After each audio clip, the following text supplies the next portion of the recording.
I'm absolutely gutted, bitterly disappointed. You turn up today and you walk out with Ben Stokes and you feel like anything's possible. We're bitterly disappointed to find ourselves in this position. We've not been good enough for the.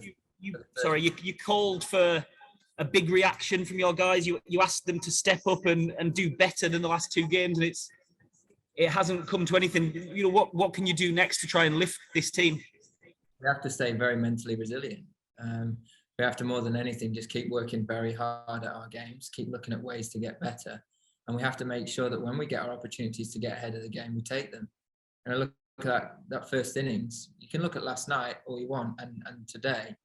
But that first innings, I thought having batted on that wicket, 250, 270 would have been a very good pass score on that surface. And when it was doing as much as it did, you'd have been very much in the game, and you're looking at a very different game again.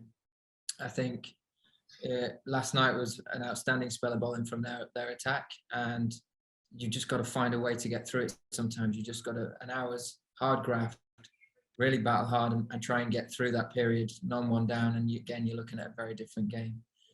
We knew that going into the day, we were more than capable of getting ourselves to a score with the players that were to come in and at the crease.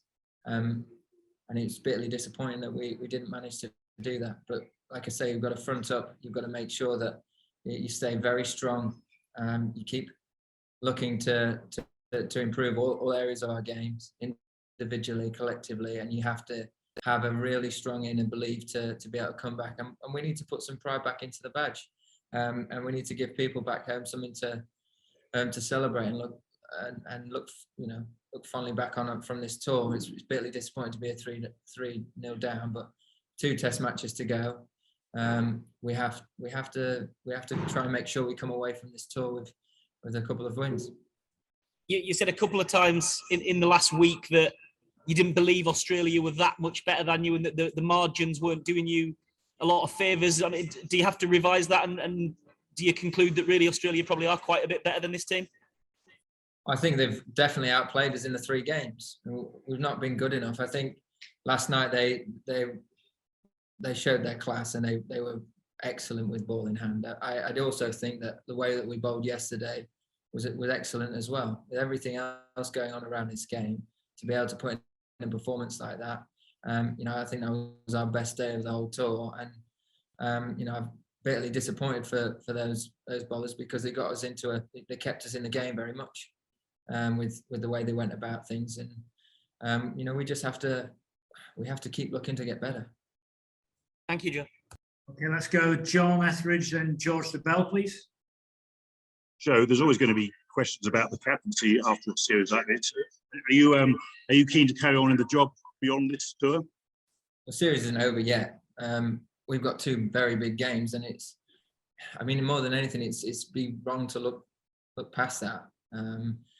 Talk about as a player and as a team, you talk about the next hour or the next session or the very next ball, and managing that to your best abilities, and that's all we have to focus on. That applies to me as well as captain of this team. And like I say, we got to make sure we come away from this tour with some better performances and a win or 2 under our belt as well. You've genuinely given no thought to your position long term? No, I'm in the middle of a very important series. My energy has to be all about trying to win the next game. I can't be selfish and start thinking about myself. I think more than anything, we've got to keep looking to do everything we can to get the players in the best possible place to go and win test matches. And that's a big part of captaincy. You've got to ready the players. You've got to try and instill that belief in every single one of your team and your squad. And more than ever now going into these last 2 games. Thanks, Joe. Okay, let's go George and then Chris Stocks. Good day, Joe. I expect that you and Chris Silver would come under quite a lot of critical pressure in the next couple of weeks. But what do you think it would take in English cricket, structures of English cricket, all those sorts of things, to help create a better test team, sort of narrow the gap between domestic and international? I think that is a long conversation that should probably be had at another time. I'll say that I think that the best 18 players from the county game are definitely on this tour, and there's some very talented players within this squad, and we have to just keep looking to find ways of upskilling ourselves and each other and managing pressure points within the game better. And I think that's a big part of this game. It's a big part that, unfortunately, sometimes, and where the game's at in our country right now, the only place you can really learn that is in the hardest environment for what is quite a young batting group. They're having to learn out here in like I say, the harshest environments. And maybe you look back at 2015 and the reset that happened in white ball cricket. Maybe that's something that needs to be had in our red ball game as well. But again, like I said, I think that is a long conversation that should probably have with you guys at another time. It's no for this series. Okay, thank you, Joe. Okay, Chris, Dean Wilson, please. Hi, Joe. Steve Harmison on BT Sport just now said that performance today was embarrassing and that careers are on the line. Is he right? Right. I mean, every player in that dressing room is what we've shown in this tour so far. And like I said, we've got two very good games ahead of us. So we need to be better. There's no hiding. I don't think anyone will look to excuses. We all know that we've not been good enough. We're going to have to show a great strength of character and belief to bounce back from this. That's something that we'll say a lot about. We need to put some pride back in. Sorry, Joe, I think your mic went there. Would you mind repeating that? I said that everyone in that dressing room is gutted. That's not a good enough performance. We all know that. We need to put some pride back into the badge and make sure we come away from this tour with something. It's as simple as that. Can't really add any more. Okay, thank you. Let's go to Dean Wilson, please.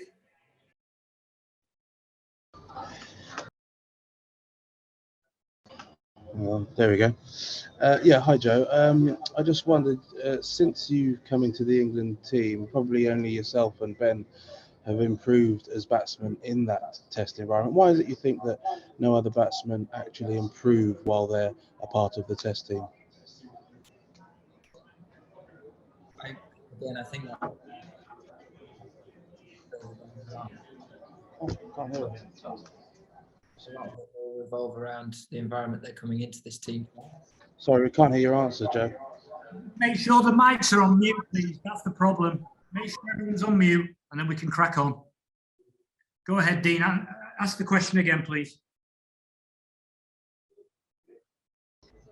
Joe, I was saying, with the exception of yourself and Ben, no batsman that has come into the test arena has managed to improve while they've had access to the coaching, the facilities, the experience within that dressing room. Why is it that nobody seems to improve while they're in the England test team?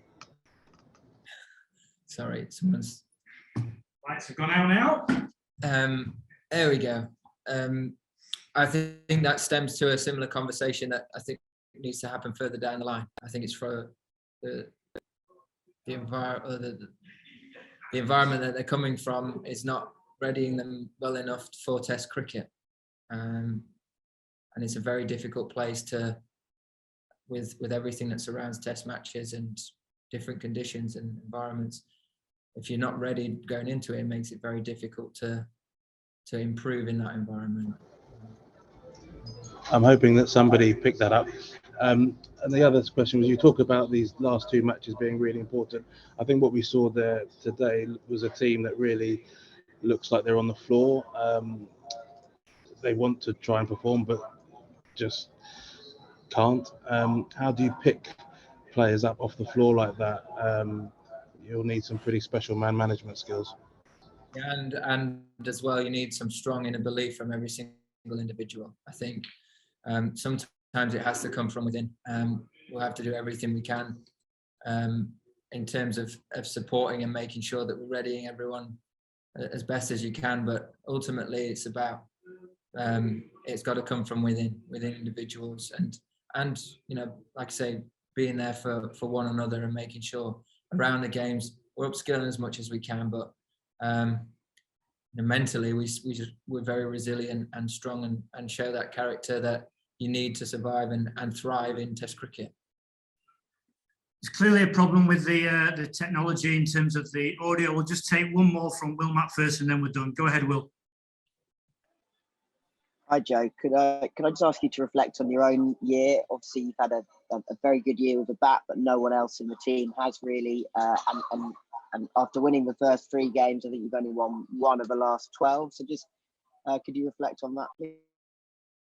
Yeah, I mean, obviously feel like I'm playing nicely at the minute. I'd swap it all for Test match wins. You know, any player will tell you that there's no better feeling in cricket than winning a Test match. So it's great that I feel like my game's improving and I'm evolving still as a player, even having played quite a lot of cricket, and I'm desperate to keep doing that. But it's you know, it's been a very tough year for a number of different reasons, and there's still some big challenges ahead. So it'd be, you know, a lot of focus and drive has to be put towards that.